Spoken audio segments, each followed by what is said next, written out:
Hi, welcome to my channel, Beautiful Minutia. If you're new here, my name is Tiffany, and today I wanted to do the mid-year freak out book tag. I remember watching a whole bunch of booktubers do this last summer when I was not yet a booktuber, but was a big time booktube lurker. So I was really excited to do it this year, and a whole bunch of people have already posted theirs, so it's really fun to see people's answers. And I thought I would jump into the fray and give my answers. I believe that this tag was originally created by Earl Grey Books, and I will link her video down below in case you want to go check it out. So the first question is the best book you have read this year. And that's really hard to say because so far I've had a pretty good reading year and have had a lot of 5-star books. I'm honestly not even sure how to narrow it down. So books that come to my mind are Mere Christianity. I've talked about that book a lot. You're probably sick of hearing me mention that book. The Wednesday Wars by Gary Schmidt. That was an excellent book. The Death of Ivan Ilyich by Tolstoy. I don't know if that technically counts. It's a novella. It's super short. And I haven't even talked about that one yet because I just read it earlier this month. The Nightingale by Kristen Hanna was amazing. Oh my gosh, I cried so much during that book.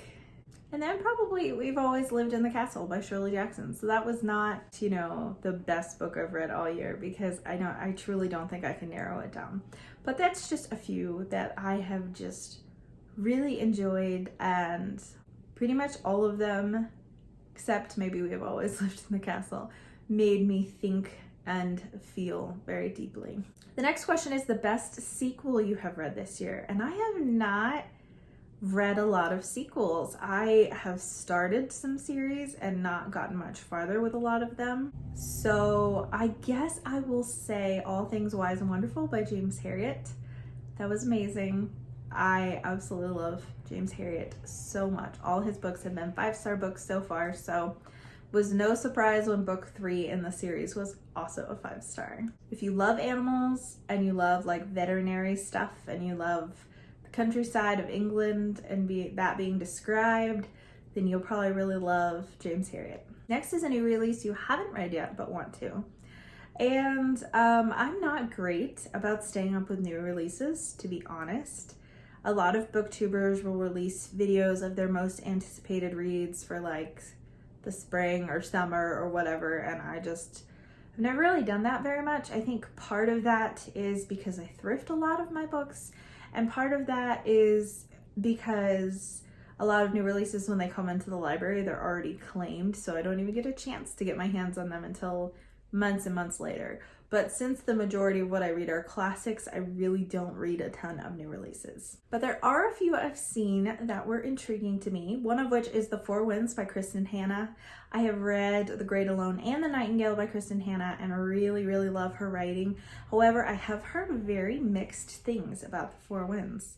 So I do still want to read it at some point, but I'm not sure exactly when I'm going to get to it. Another one is Project Hail Mary by Andy Weir. I haven't even read The Martian yet, but this one sounded interesting. I'm not a huge sci-fi person, but I am actually convinced it's just because I need to find the right sci-fi authors for me, because I have read a few that I have really, really enjoyed. So I'd like to try Andy Weir out. And the last one is Ariadne. I feel like it was written by Jennifer Saint. Maybe I could have gotten that wrong, so it'll be on the cover here.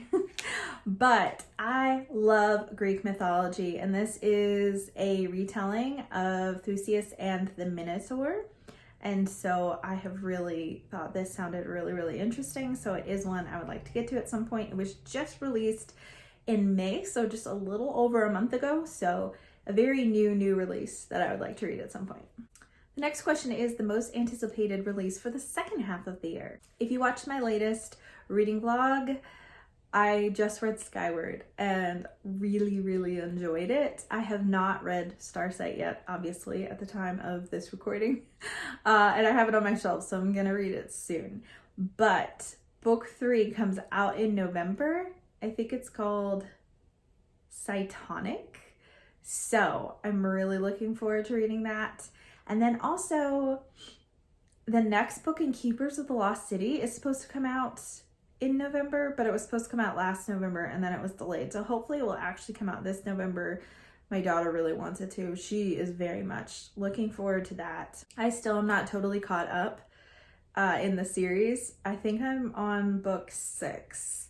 So, but I'm okay with that because then that means I don't finish like, you know, book 8 and have to wait another like year for the next book to come out. So I'm totally fine with kind of like taking my time. The next question is the biggest disappointment for the year.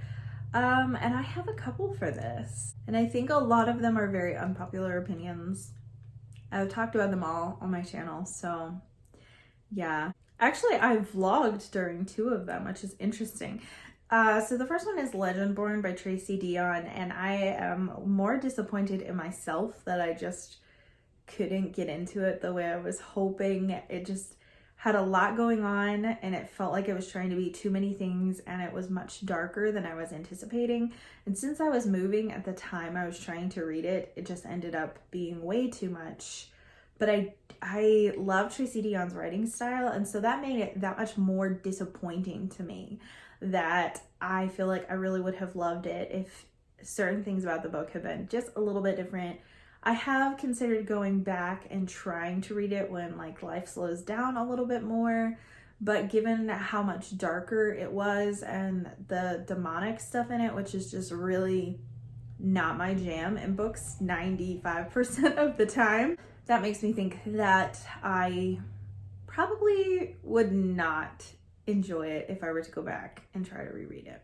Another one is The Shape of Mercy by Susan Meisner. I have talked about this at length, and I'm not going to go into it because I will just get mad.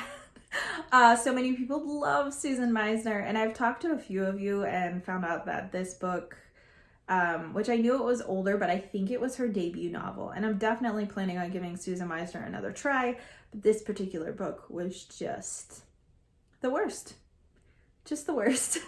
I didn't like the characters that much, and they were really kind of bland and boring, and then the ending was absolutely atrocious. I have shared my Goodreads review on it before, which is super spoilery and tells you exactly why I found this book incredibly problematic, but I was really disappointed because everyone raves about Susan Meisner and it just was not for me. Another one that was so disappointing and I thought for sure I would love is 84 Charing Cross Road.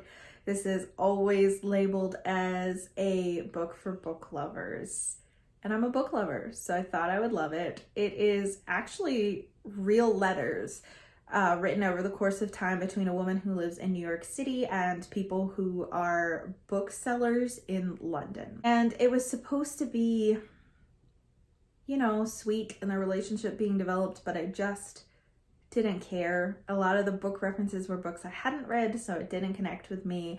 And I'm just finding I really don't like epistolary novels. So one thing if there are letters interspersed throughout the text, but when the entire book is in letter format, I'm just not a fan. So I think that that's why it didn't connect with me personally. The next question is the biggest surprise of the year so far, and that would have to be Shadow and Bone by Leigh Bardugo. So I have not even talked about this book on my channel yet. You'll see it in a June wrap-up video. I didn't do a mid-month wrap-up video because I hadn't finished very many books at the time that I reached the midway mark of the month. But I did finish this book recently, and you know, everyone has been talking about it. Everyone's been talking about Leigh Bardugo for a while, and I particularly wanted to read her Six of Crows duology, but everyone says that you should start with the Shadow and Bone trilogy, so that way you are more familiar with the worlds before you get into that story. So I was already planning on reading Shadow and Bone at some point, but then it got super hyped because of the Netflix series that just came out. So after I moved to Kentucky, I went to the library to get my library card, and lo and behold, Shadow and Bone was on the shelf, and I was really surprised because the holds are like a mile long at most libraries because it's so popular because of the Netflix series. It's a YA book, and YA and I don't always get along because a lot of the angst and romantic tropes that are in those books are just not my jam. So sometimes I love a YA book and sometimes I just can't deal with it. So I oftentimes don't love a lot of buzzy books as much as everyone else does. Legendborn was proof of that. But I really liked Shadow and Bone and I was so surprised. I was kind of like steeling myself to be disappointed.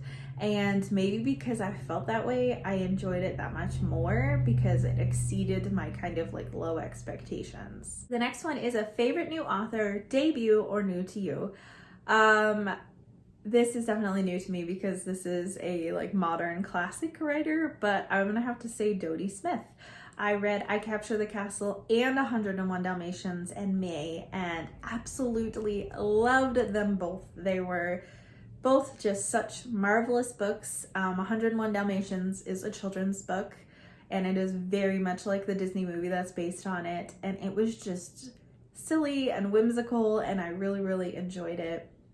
I Capture the Castle has a totally different vibe. It's in journal format of this girl who is kind of growing up in this castle. It's a rundown castle and her father was a famous writer who is now kind of like fallen from grace, so to speak, and they're barely making ends meet. And it's 6 months in her journal and just the character growth that she goes through during that time as she kind of loses her childish innocence and experiences love for the first time. And yeah, I don't know. It was just really well written. I'm very, very much connected with the characters and the story.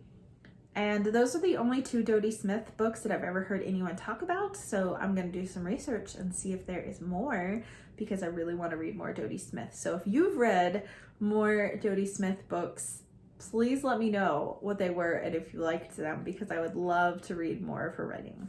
The next question is newest fictional crush. And I think maybe I'm kind of in the minority here with this, but I'm not really a fictional crush person in movies or in books. I don't know. Oftentimes the romance is just not my favorite part of a story.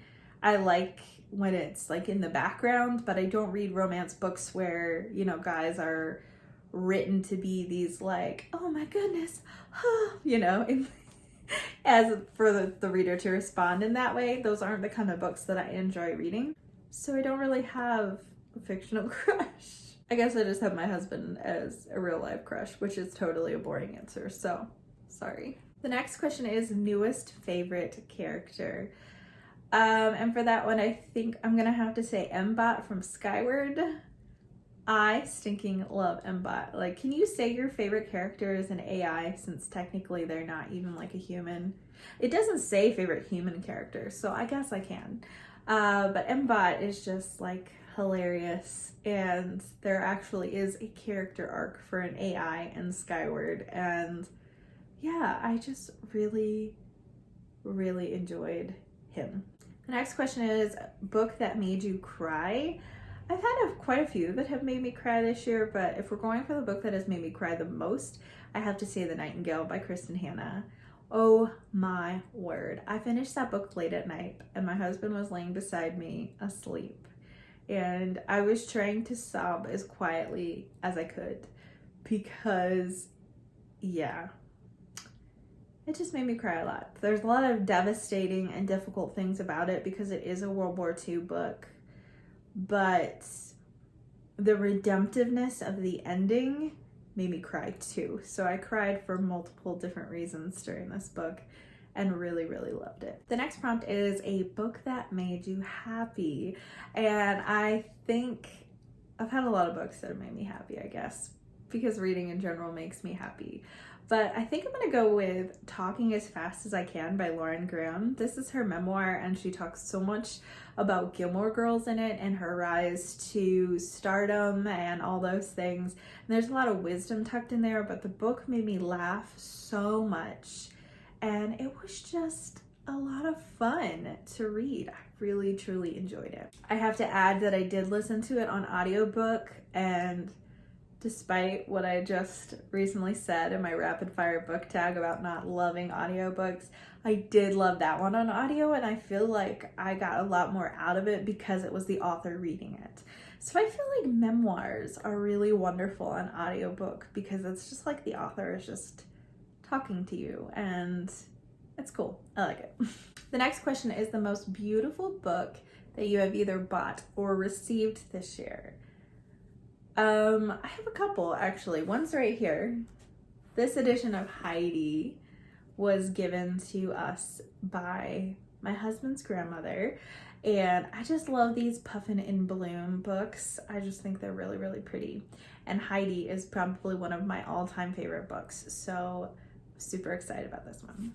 And then another beautiful book, and it's a children's book. So all my other really pretty antique books I got before this year, so I can't really show those and say I got them this year. But this copy of The Wind in the Willows by Kenneth Grahame, I love The Wind in the Willows. It's such a special book. But I love this beautiful edition. It was published in 1961, so it's not super old. It's, 50 years old, but it has all the Ernest Shepard illustrations, which are my favorite. There's been a lot of different illustrators over the years that have illustrated reprints of The Wind in the Willows, but Ernest Shepard's illustrations are my favorite. He also illustrated the original Winnie the Pooh books by A.A. Milne, and so his illustrations just carry such nostalgia for me, and I just absolutely love this book, and I think it's lovely. And the last question is, what books do you need to read by the end of the year? Too many. So I didn't ever post my reading goals for the year on BookTube because I didn't start my channel until I think it was the very end of January. So it might have been even like January 31st. I don't remember for sure. So I've kind of drifted from some of those goals that I actually made at the beginning of the year. But the ones I'm really trying to stick to are the ones that I did post to BookTube. So I posted a 2021 Classics TBR that had 12 books on it. I have read 6 of the 12 books, and I have most of the rest of them scheduled for the rest of the year. So that's wonderful. So I'm actually doing really well on that. But I also posted a 5-star prediction video, and I think I've read 2 books off that one. And that's not good. So there's a lot of books that I need to read off that one. I really can't remember all of what is on there. I know one of them is Way of Kings by Brandon Sanderson, and that is the first book of the Stormlight Archive. And I just have not been able to bring myself to start it because it is such a monster, and I feel like it's gonna take me forever and make it difficult for me to read other things. So I've kind of been putting it off, which is not good. It's also got A Man Called Uwe on it by, I don't even know if I'm saying that right. Uwe, I'm not sure, by Frederick Bachman. That's one I need to get to soon, but I know it's going to break my heart into a million pieces. So again, kind of been putting that one off a little bit. It's also got some nonfiction on it, Last Child in the Woods and For the Children's Sake, both of which I'd like to read this summer before we start homeschooling back up. But for sure, For the Children's Sake, that one's going to get read this summer.